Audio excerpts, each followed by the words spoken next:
Praise the Lord. 2 ശമൂവേൽ പ്രവാചകന്റെ പുസ്തകം 2-ാം അധ്യായം 1 മുതലുള്ള വാക്യങ്ങൾ.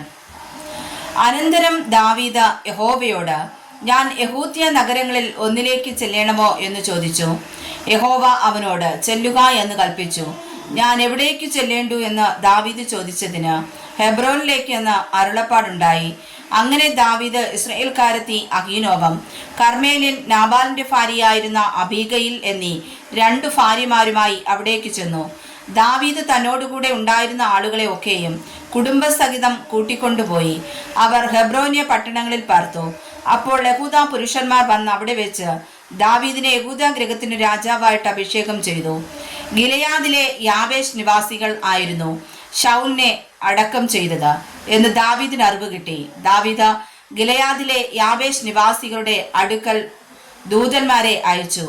നിങ്ങളുടെ യജമാനനായ ശൗലിനോട് ഇങ്ങനെ ദയ കാണിച്ച് അവനെ അടക്കം ചെയ്യുക കൊണ്ട് നിങ്ങൾ യഹോവയാൽ അനുഗ്രഹിക്കപ്പെട്ടവർ. യഹോവ നിങ്ങളോട് ദയയും വിശ്വസ്തതയും കാണിക്കുമാറാകട്ടെ. നിങ്ങൾ ഈ കാര്യം ചെയ്തിരിക്കുക കൊണ്ട് ഞാനും നിങ്ങൾക്ക് നന്മ ചെയ്യും. ആകയാൽ നിങ്ങൾ ധൈര്യപ്പെട്ട് ശൂരന്മാരായിരിപ്പിൻ. നിങ്ങളുടെ യജമാനനായ ശൗൽ മരിച്ചുപോയല്ലോ. യഹൂദ ഗൃഹം എന്നെ തങ്ങൾക്ക് രാജാവായിട്ട് അഭിഷേകം ചെയ്തിരിക്കുന്നു എന്ന് പറയിച്ചു. എന്നാൽ ശൗലിന്റെ സേനാപതിയായ നേരിന്റെ മകൻ അബ്നേർ ശൗലിന്റെ മകനായ ഈസ്ബോശത്തിനെ മഹനയീമിലേക്ക് കൂട്ടിക്കൊണ്ടുപോയി. അവനെ ഗിലെയാദ്, അശൂരി, ഇസ്രായേൽ, എഫ്രായിം, ബെന്യാമീൻ എന്നിങ്ങനെ എല്ലാ ഇസ്രായേലിയർക്കും രാജാവാക്കി. ശൗലിന്റെ മകനായ ഈസ്ബോശത്ത് ഇസ്രായേലിൽ രാജാവായപ്പോൾ അവന് 40 വയസ്സായിരുന്നു. അവൻ 2 സംവത്സരം വാണു. യഹൂദാഗ്രഹമോ ദാവീദിനോട് ചേർന്ന് നിന്നു. ദാവീദ് ഹെബ്രോനിൽ യഹൂദാഗ്രഹത്തിന് രാജാവായിരുന്ന കാലം 7 സംവത്സരവും 6 മാസവും തന്നെ. നേരിന്റെ മകൻ അബ്നേരും ശൗലിന്റെ മകനായ ഈസ്ബോശത്തിന്റെ ചേവകരും മഹനയീമിൽ നിന്ന് ഹിബയോനിലേക്ക് വന്നു. അപ്പോൾ സെരൂയയുടെ മകനായ യോബാബും ദാവീദിന്റെ ചേവകരും പുറപ്പെട്ട് ഗിബയോനിലെ കുളത്തിനരികെ വെച്ച് അവരെ നേരിട്ടു.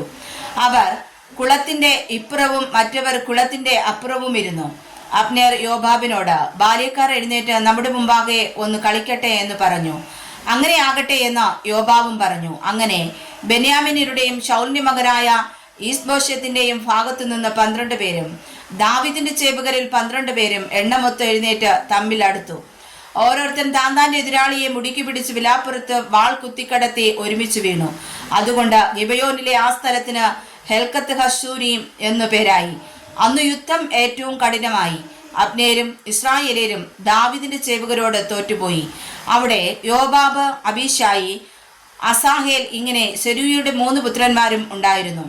അസാഹേൽ കാട്ടുകലയെപ്പോലെ ശീഘ്രഗാമി ആയിരുന്നു. അസാഹേൽ അബ്നേരിനെ പിന്തുടർന്നു. അബ്നേരിനെ പിന്തുടരുന്നതിൽ വലത്തോട്ടോ ഇടത്തോട്ടോ മാറിയില്ല.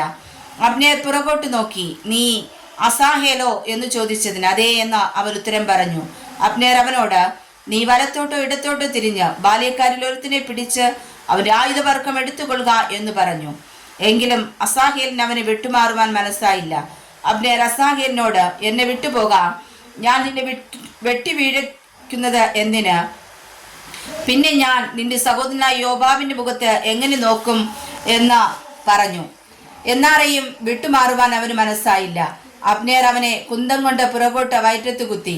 കുന്തം മറുവശത്ത് പുറപ്പെട്ടു. അവൻ അവിടെ തന്നെ വീണു മരിച്ചു. അസാഹേൽ മരിച്ചു കിടന്നയിടത്ത് വന്നവരൊക്കെയും നിന്നുപോയി.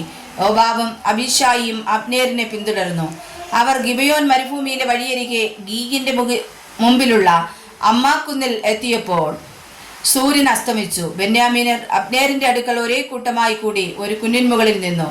അപ്പോൾ അബ്നേർ യോബാബിനോട്, വാൾ എന്നും സംഹരിച്ചു കൊണ്ടിരിക്കണമോ? ഒടുവിൽ കയ്പുണ്ടാകുമെന്ന് നീ അറിയുന്നില്ലയോ? സഹോദരന്മാരെ പിന്തുടരുന്നത് മതിയാക്കേണ്ടതിന് ജനത്തോട് കൽപ്പിപ്പാൻ നീ എത്രത്തോളം താമസിക്കുമെന്ന് വിളിച്ചു പറഞ്ഞു. അതിന് യോബാബ്, ദൈവത്താണ നീ പറഞ്ഞില്ലെങ്കിൽ ജനം രാവിലെ തങ്ങളുടെ സഹോദരന്മാരെ പിന്തുടരാതെ മടങ്ങിപ്പോകുമായിരുന്നു എന്ന് പറഞ്ഞു. ഉടനെ യോബാബ് കാഹളമോദിച്ചു. ജനമൊക്കെയും നിന്നു. ഇസ്രായേലിനെ പിന്തുടർന്നില്ല, പൊരുതിയതുമില്ല. അബ്നേരും അവന്റെ ആളുകളും അന്നു രാത്രി മുഴുവനും അരാബായിൽ കൂടി നടന്ന യോർദാൻ കടന്ന് ബിത്രോനിൽ കൂടി ചെന്ന് മഹനയീമിലെത്തി. യോബാബും അബ്നേരിനെ പിന്തുടരുന്നത് വിട്ടു മടങ്ങി. ജനത്തെയൊക്കെയും ഒന്നിച്ചു കൂട്ടിയപ്പോൾ ദാവീദിന്റെ ചേവകരിൽ 19 പേരും അസാഹേലും ഇല്ലായിരുന്നു. എന്നാൽ ദാവീദിന്റെ ചേവകർ ബെന്യാമീന്യരുടെയും അബ്നേരിന്റെ ആളുകളുടെയും തോൽപ്പിക്കുകയും അവരിൽ 360 പേരെ സംഹരിക്കുകയും ചെയ്തിരുന്നു. അസാഹേലിനെ അവർ എടുത്ത ബെത്ലഹേമിൽ അവൻ്റെ അപ്പൻ്റെ കല്ലറയിൽ അടക്കം ചെയ്തു. യോബാബും അവൻ്റെ ആളുകളും രാത്രി മുഴുവനും നടന്നു പുലർച്ചയ്ക്ക് ഹെബ്രോനിൽ എത്തി. വായിച്ചതായ തിരുവചനങ്ങളാൽ കർത്താവ് ഏവരെയും സമൃദ്ധമായി അനുഗ്രഹിക്കുമാറാകട്ടെ. ആമേൻ.